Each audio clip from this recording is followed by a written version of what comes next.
everyone. Thank you so much for giving me the opportunity to press about rights of a girl child and empowerment of a girl child to form a better world. Why I selected this topic is because right from my childhood, where I have been living in the neighborhood, I found girl children have been not sort of taken care well, and also they were not fairly treated, and that hurt my heart.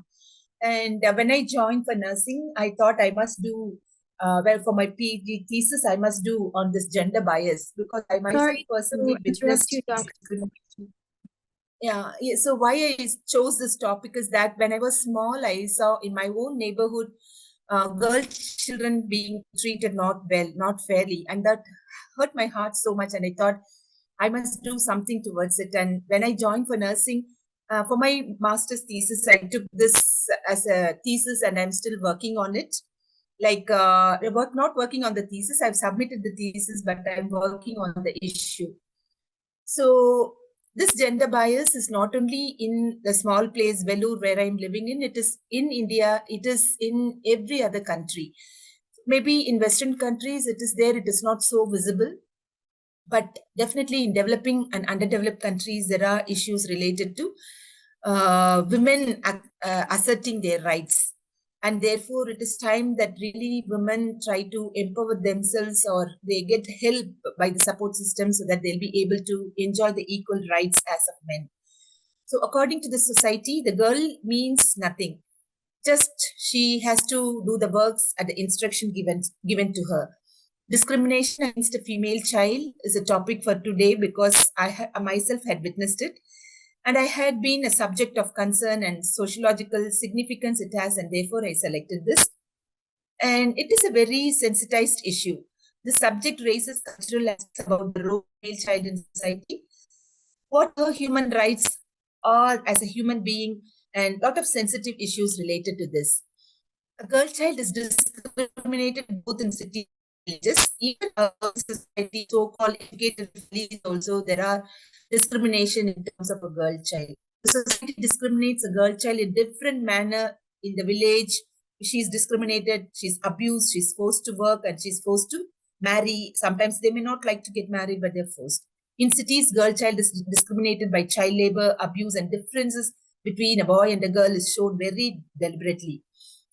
And in my thesis, where I took in way back, this actually, my thesis was done in 1991 to 93, where I took 700 families. And where both a girl and a boy there. And I studied in different domains like nutrition, child labor, education, infanticide and feticide, healthcare provision to the girl child and boy child, immunization status, and also job of a male and a female, occupational status of a male and a female.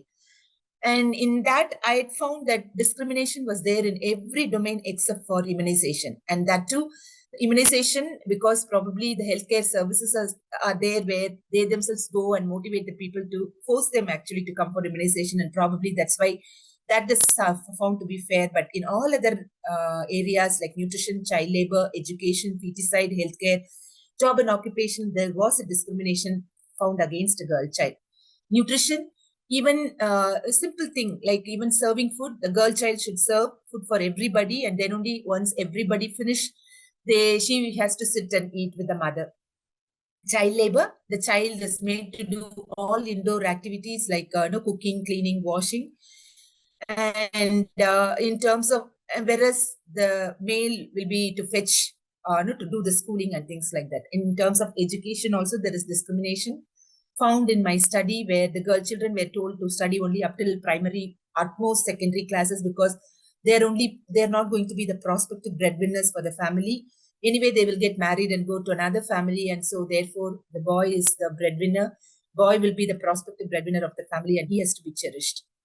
And even feticide history, it was relatively more, actually significantly more in the female child compared to male child.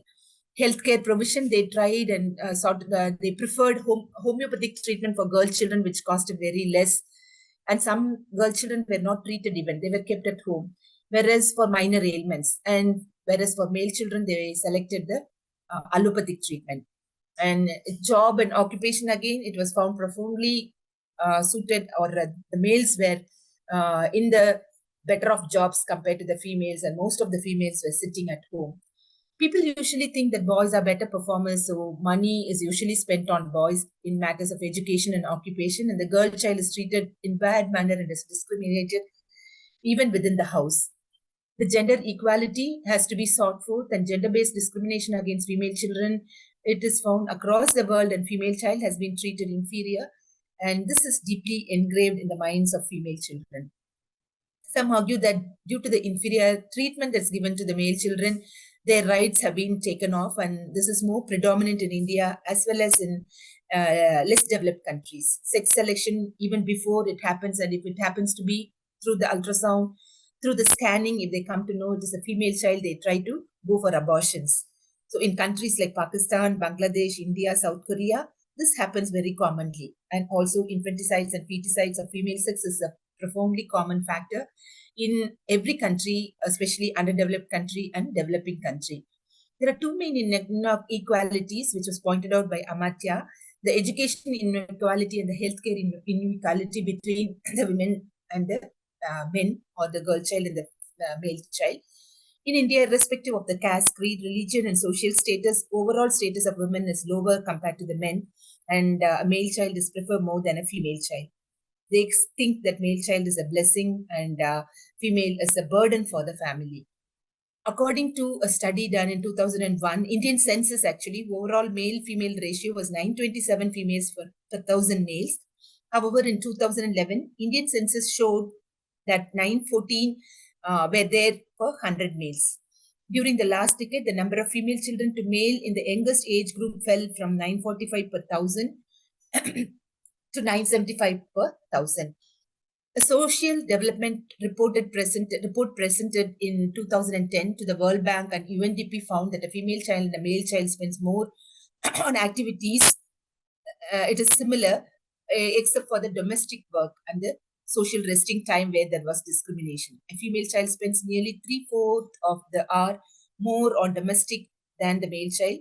And despite progress in advancing gender equity from a legal standpoint, it is all in paper, but in practicality, if we see, there is discrimination against a girl child, lack of opportunities for the girl child in terms of education and job.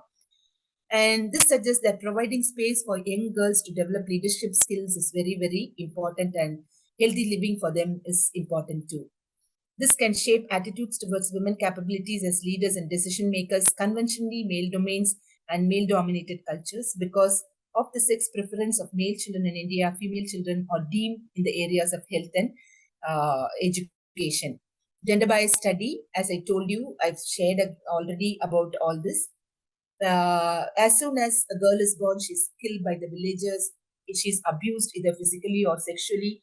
And even if the girl child survives from this discrimination, she has some other kind of discrimination, like she's made to work, or she's not provided enough amount of opportunities. She's teased, and she's considered to be the burden. So we know that rights for children are equal both for female and male. The right for a girl child for education, right for expression, right for information, right for nutrition, right for protection and from abuse, right for protection from exploitation, for protection from neglect, and right for development, and right for recreation, and right to the name and nationality, right for health and care, right for survival, right for equality, right for freedom of speech, right to follow any religion, and right to constitutional remedies. All these are there, but it's not practically found well established. There are no organizations working for the welfare of girl children.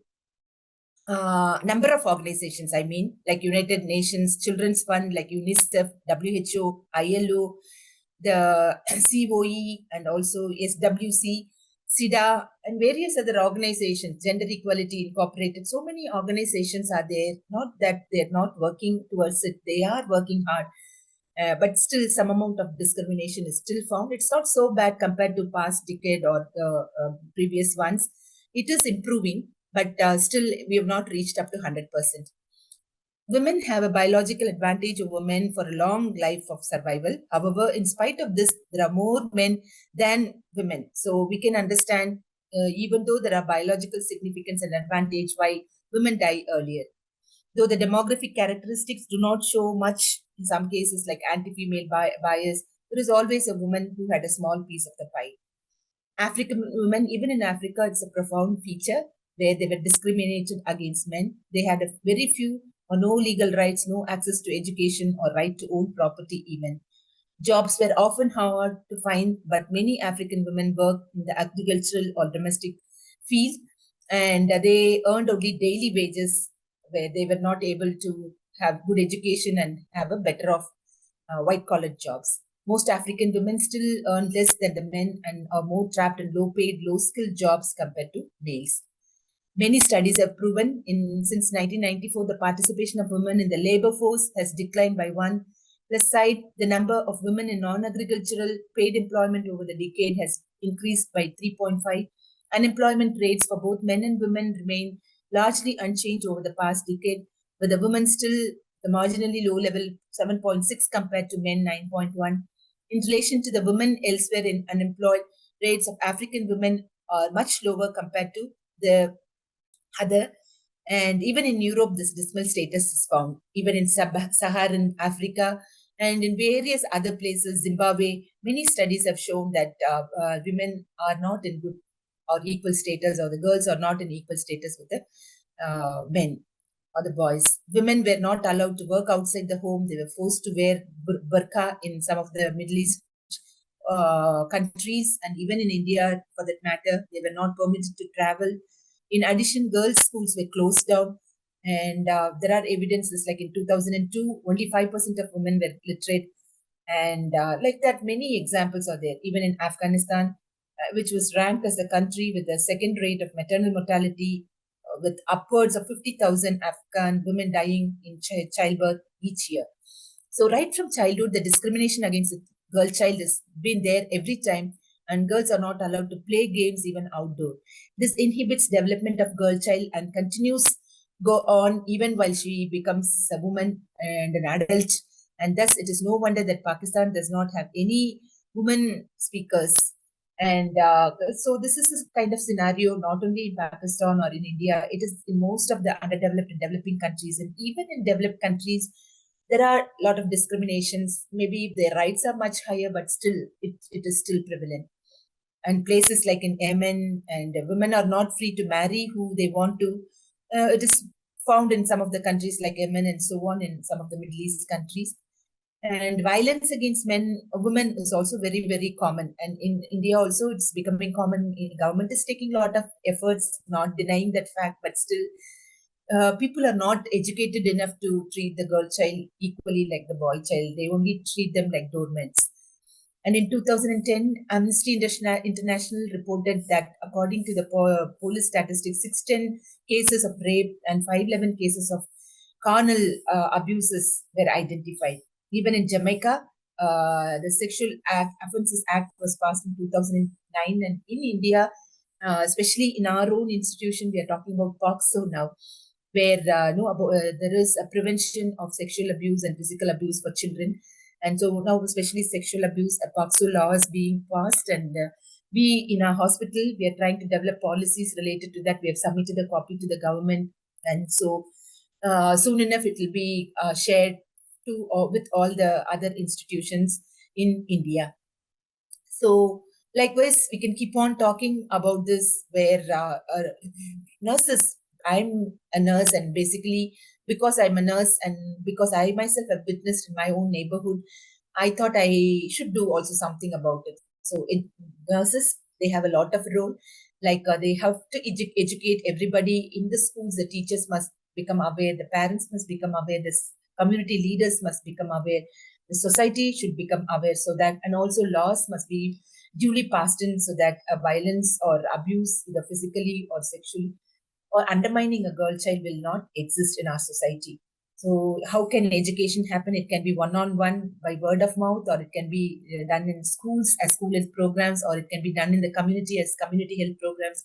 A lot of CBOs, community-based organizations, and Non-governmental organizations are there. It can happen through them, through multimedia awareness, like through the TV talks, through paper magazines, through the magazines.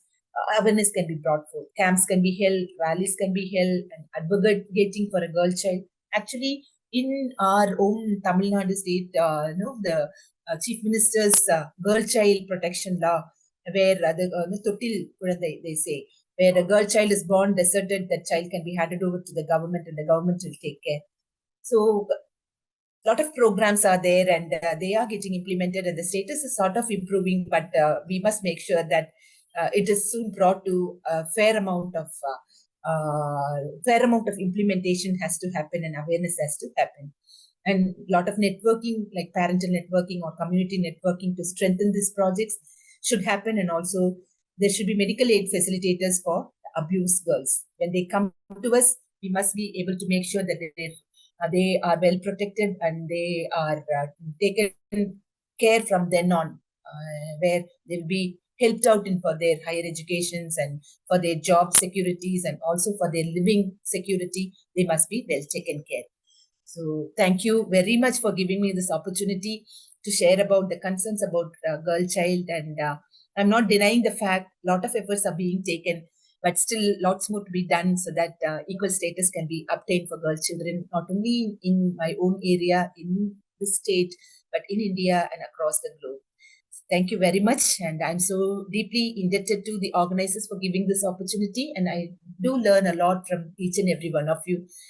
Thank you and God bless you.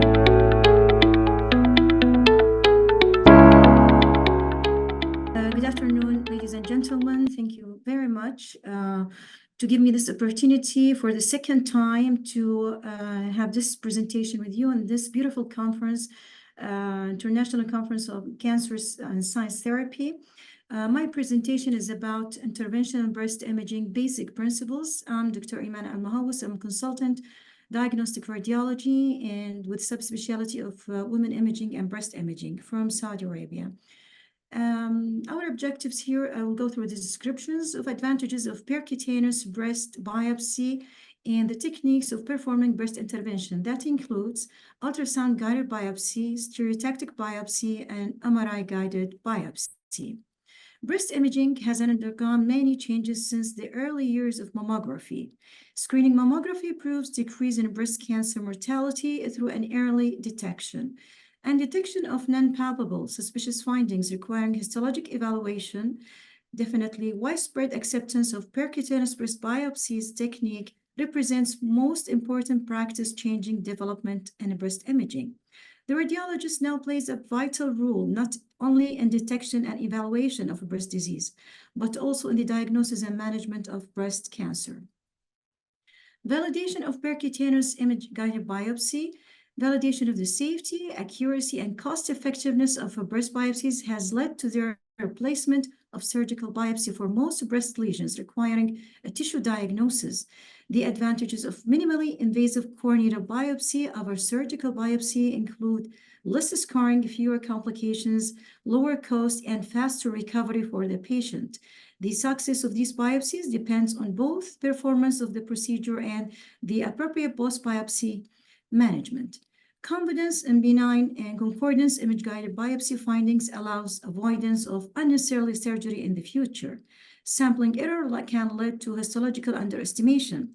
Careful review of the pathology results with recommendation for excision lesions known to be subject to upgrade, for example, atypical ductal hyperplasia, is necessary.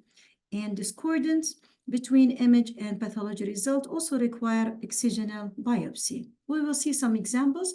These are the images where we can do the ultrasound guided biopsy or the stereo biopsy. We will go with ultrasound guided as the first modality, since it is the well-preferred method of biopsy due to its advantages of real-time imaging, greater patient comfort, lack of ionizing radiation, and lower cost. It's a very simple sterile table. We use sterile gloves, antiseptic solutions, sterile gauze, saline gel, local anesthetic, and definitely the biopsy gun. For the positioning of the patient, we use the lateral, for the lateral lesions, we can use the oblique supine position with an arm raised overhead. And for the medial breast lesions, supine or slightly turned to the same side. About 4 to 5 core samples are necessary to be obtained to give a chance for histopathology, proper analysis, and immunochemistry staining. Some of the system, they have their own guidance system like this, where you can introduce the needle on almost a perpendicular approach. However, most of the radiologists or breast imagers, they like a freehand technique. The automated core needle biopsy, upon firing, it's rapidly traverses the targeted tissue, deflects and restrains and pressing tissue into the notch, and the cutting cannula slides over the needle, clearly sharing the entrapped tissue, which is the proper for histology diagnosis. So as you can see, it's a real time. You can diagnose the mass on the ultrasound, introduce your local anesthetic, then you start taking sampling, deploy it in the formalin, and send it to histopathology. This is a sample of irregular hypoechoic malignant lesion seen within the ultrasound. This is a pre-firing mode, post-firing, where you can see the tip of the needle within the mass confirming the correct location. Another example for a lady coming with a diagnostic mammogram with abnormal retroareolar mass seen on the left breast. On a spot compression, it confirms the presence of malignant lesion speculated with architectural distortion. So the ultrasound confirmed the mass within the left retroareolar position. So biopsy is decided under ultrasound guidance. It is an easier. This is a pre and post firing, and post biopsy, we deploy a clip, which is very important for later on management, the planning, surgical planning, as well as a neoadjuvant chemotherapy. Another use for the ultrasound guidance for the surgeons, we help them for the non-palpable lumps in the breast excision. We deploy wire localization under the ultrasound guidance to excise the non-palpable lumps. Vacuum assist biopsy can be done using larger needles, core needle like this, used under mammography or stereotactic guidance. It has a larger samples, quicker tissue retrieval. You can excise sometimes the whole lesion if it is small. The procedure time approximately 20 minutes, no complication. The accuracy almost approaching the excisional biopsy, and sometimes it is considered alternate to the surgery. The biopsy usually for a benign concordant result, we do 6 months follow-up, not necessarily with this type of biopsy, and the cancer yield less than 1% and no cancer detected within the 6 months. And definitely the decision should be taken multidisciplinary team. This is another example where you can do the vacuum assist biopsy with a complex cystic lesion where you have a cyst with abnormal internal solid component and a highly vascular and color Doppler. This is the best scenario for vacuum assist biopsy. Another similar lesion within the right breast, complex cystic lesion, multiple lesions seen within the duct, abnormal lymph node suggestive of metastatic multicentric disease within the same breast. Another use for the ultrasound-guided biopsy is having a simple aspiration with the needle for a simple cyst, and this is done for a symptomatic relief in case this cyst is a painful or a tender for the patient, or to correlate with a newly developing mass on mammography, although it's a simple, but we need to aspirate it sometimes. Another example for a malignant lesion with heterogeneous internal component, abnormal vascularity with marked increased elasticity, and there is a stiffness. Another example for a multicentric disease, although it's a small, however, it looks malignant with abnormal lymph node cortical thickness exceeding the normal value. So the biopsy is done, and in pre and post firing, we are targeting the solid component, not the fluid, to obtain the tissue sampling. This is another lady with a palpable lump on the left breast. However, when she presents, we did the mammogram. As you can see, irregular mass seen within the left lower inner quadrant, associated skin thickening. However, there is an additional malignant lesion seen within the right breast. It reveals bilateral malignancy. Another guidance is a stereotactic core biopsy done in breast imaging, where you can obtain a tissue sampling in a prone position like this, or in a supine position where the patient is lying on one side, or in a sitting, to obtain the beautiful samples with micro calcifications. Mainly, it is done for the suspicious microcalcifications that is diagnosed on mammogram. However, it can be also done for masses or asymmetries or distortion not identified in the ultrasound. If multiple suspicious findings are present, biopsy, you can take as many as targets to need to outline the full extent of the malignant disease and to decide the full plan management for the patient. The stereocore biopsy done on targeting 3 dimensions, X, Y, and Z, to locate exactly the depth of the lesions. So this is examples done on a prone or upright position for the patient. However, this method has a disadvantage since the patient can see the needle in the front of her face. Sometimes they get vasovagal reactions. And this is example, it's the same, see the needle where the patient in a prone position and we obtaining the sample. It's again the same, we apply simple lidocaine mixed with epinephrine to reduce the amount of bleeding, and then we obtain the tissue sampling. And this is another example for abnormal mass associated microcalcification. We do the targeting plus or minus 15 degrees on a stereo.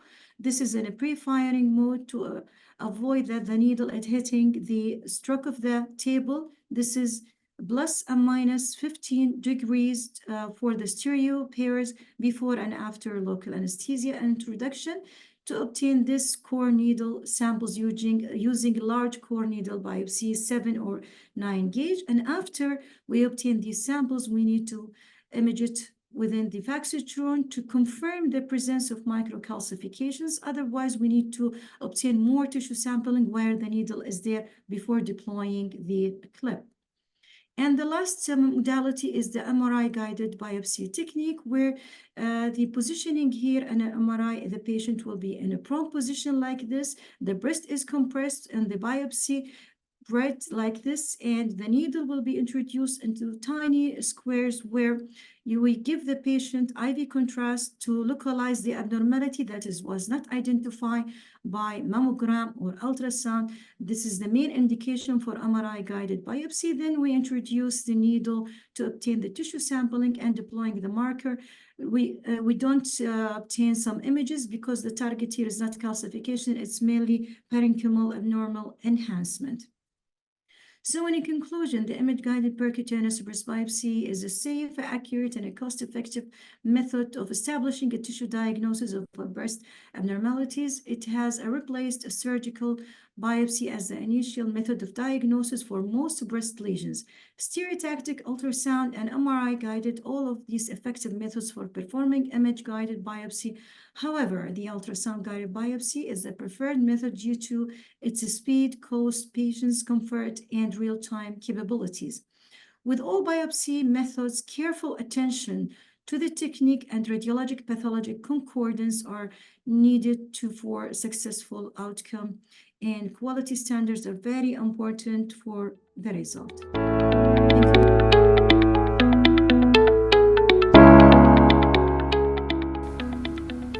Hello, I'm Dr. Rashad Fouad, teaching assistant at Mosul Medical College. I hope this video presentation will reach you and you're doing great. Today I'll be presenting our research paper about quality of life assessment in women with breast cancer in Nineveh, Iraq. As an introduction, QOL is an indicator for assessing the quality of life for patients patient life and care, and is one of the most concerning health issues for cancer patients, and especially for breast cancer patients. There is limited data from Nineveh or Mosul city which have dealt with QOL issues in breast cancer patients. Now, as for the whole globe, breast cancer is the most common cancer among Iraqi women and is one of the leading causes of death. In 2020, 6,255 new cases were recorded in Iraq, and in Mosul city specifically, 433 new cases were recorded in 2021. Nineveh or Mosul city is the second largest city in Iraq with a population of 3.5 million. In Nineveh, the health infrastructures and institutions, including the Mosul Oncology and Nuclear Medicine Hospital, which was destroyed during the war against ISIS 5 years ago. This terrible destruction and the lack of infrastructures, which is yet not solved, reflected badly and terribly on the management of breast cancer patients, as well as their quality of life. The material and methods. I know this is the most boring part of any research presentation, but don't worry, I'll cut it short. A cross-sectional study was conducted at Mosul Oncology and Nuclear Medicine Hospital. The data collection was performed through a structured questionnaire with two aspects. One of them was about the demographic, disease and treatment-related information. The other one was the standardized questionnaire for quality of life, which is the FACT-B, the functional assessment of cancer therapy, which was officially translated into Arabic. The FACT-B instrument comprises of 37 questions into 4 main subscales or domains: the physical, the functional, the emotional, and the social. It will explore all of these 4 aspects: well-being and their issues related to cancer and therapies. Here comes the results of our study. From January 2022 to January 2023, a total of 245 patients with breast cancer were approached. 212 patients completed the FACT-B questionnaire with the support of the research team. Many thanks to all of them. Around 91% of the women had adjuvant chemotherapy, and 50% of patients received radiation therapy, and 27% received radiation therapy after finishing the adjuvant chemotherapy. In Mosul, 92% of breast cancer patients had modified radical mastectomy, which is a huge number if we compare this to the UK, where only 43% of patients with breast cancer undergoing modified radical mastectomy, while the other were undergoing the breast conserving surgeries, as well as the options of breast reconstructive surgery, either immediately or delayed. But these facilities are yet to be established in Iraq and in Nineveh specifically.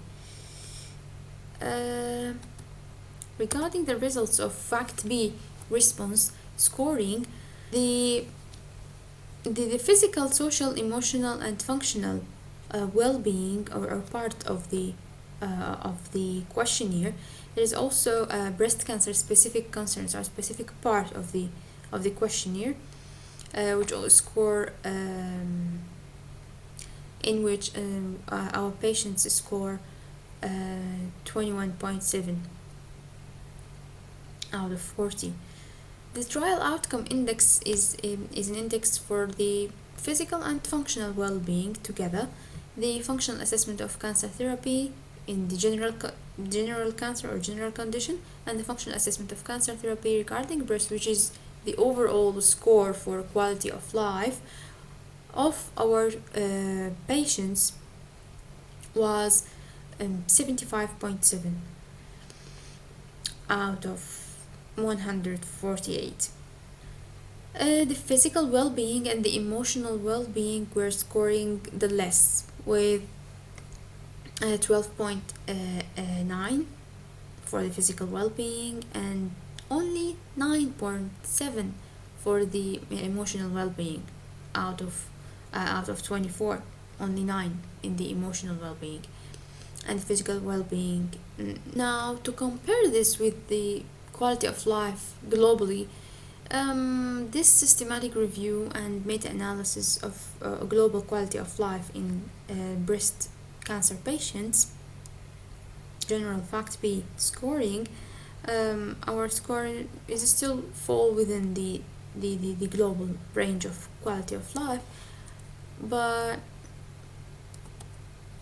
regarding the physical well-being, it's significantly less than the global physical well-being for cancer patients, as well as the emotional well-being is significantly lower than the global one. Social well-being was good with 8.7 out of 28. This is maybe due to the social support that's present in the Middle Eastern culture, the family support, the friends support, the relative supports. This might contribute to the high social well-being score of our patients, as well as the functional well-being.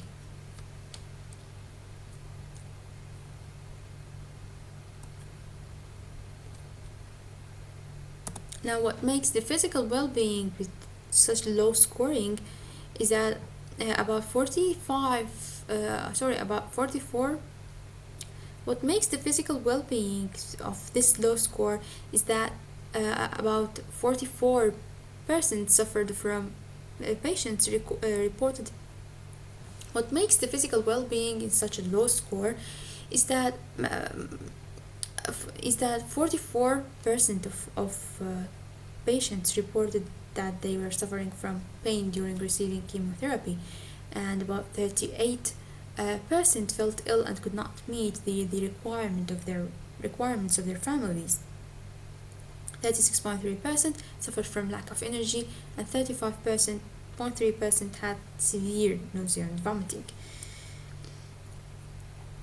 And what handled the emotional well-being in this low score, according to the questionnaires and the questions in the emotional well-being subscale, is that although there is a 62% of patients reported that they were satisfied with how they were coping with their illness, but 46% felt very nervous, and 46% also worried that their condition might get worse, and 32% worried that they may die.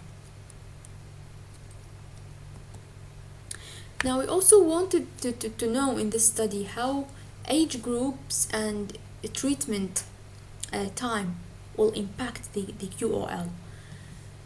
Regarding the age group, in our study, the patients were in two age groups, those less than 60 years old and those equal to and more than 60 years old.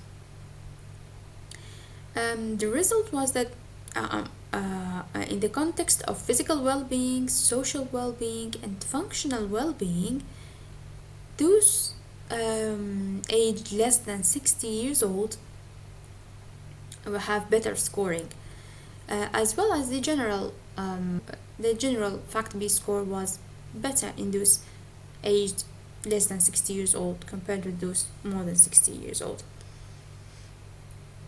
significantly. Regarding treatment, those who were on chemotherapy had a significantly lower physical well-being score than those post-chemotherapy or on follow-up. So the patient aged 60 years old and older has significantly worse QOL, as well as those receiving chemotherapy. The physical well-being was better in those less than 60 years old than the older patients. Now, these decreases in the physical activity or the physical well-being in those aged more than 60 is due to age-related factors that were confirmed in many studies. Interestingly, women with age less than 60 experienced more side effects of treatment and more severe illness, and were spending longer time in bed than those with older age group. Now, as a conclusion, patients with breast cancer who are older tend to experience a lower quality of life, and those who are undergoing systemic chemotherapy have worse QOL than their counterparts who complete their chemotherapy sessions. The mean score for the emotional well-being was the lowest among the FACT-B subscales. So as a result, healthcare providers must offer targeted intervention to improve quality of life, particularly for those who fall in older age group and those who received or are going to receive chemotherapy. And unfortunately, the provision of restricted oncology healthcare services in Nineveh may have had a significant impact on quality of life of breast cancer patients. And thank you for listening.